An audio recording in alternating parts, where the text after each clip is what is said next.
je le vois. Je peux même le toucher. Mon mur de verre, mon plafond de verre. Mais là, il n'est plus. Parce que je l'ai cassé en 2015. Je m'appelle Pascal Lanchant.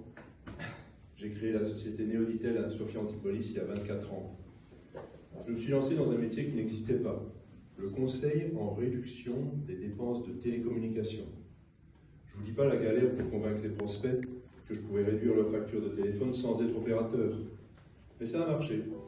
On est passé de 0 à 1 million d'euros en 4 ans. En 2005, on était au million. Et puis il est apparu.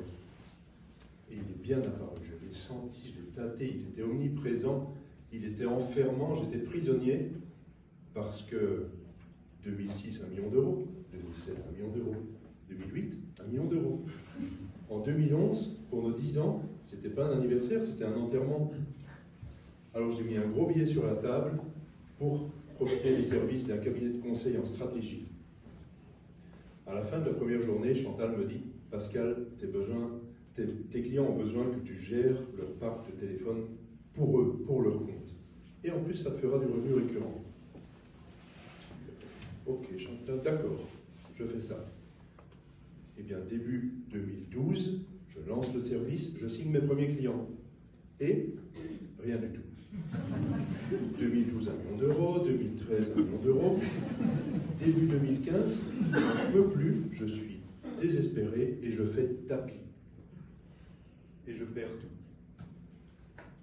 Je perds mon salaire, je perds 4 des 12 collaborateurs que je licencie, je perds mon honneur parce que je ne sais plus payer mes fournisseurs, mais je ne perds pas la foi.